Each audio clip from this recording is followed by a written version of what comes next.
Hi, Andrew from SACS, and welcome to video number 1 in our 12 video sequence on neurodiversity.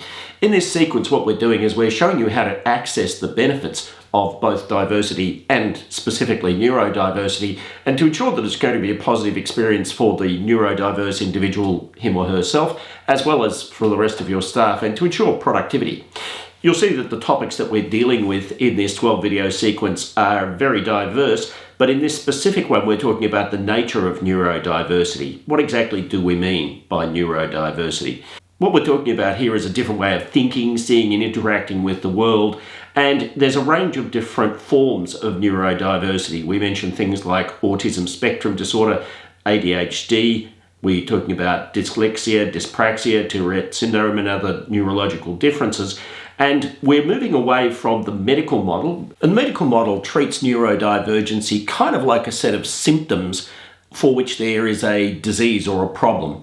But in fact, we're now moving to a much more of a neurodivergency kind of an approach, which says, yes, there are some things that will challenge a person with neurodivergency, but as well as that, they bring strengths which are also not typical of what might be called neurotypical individuals. DSM-5 is the international standard for definition of psychological conditions, be they divergences or disabilities. You'll see in the top left-hand corner, neurodevelopmental disorders is mentioned. So that's the medical model. It's a medical model perspective on neurodiversity.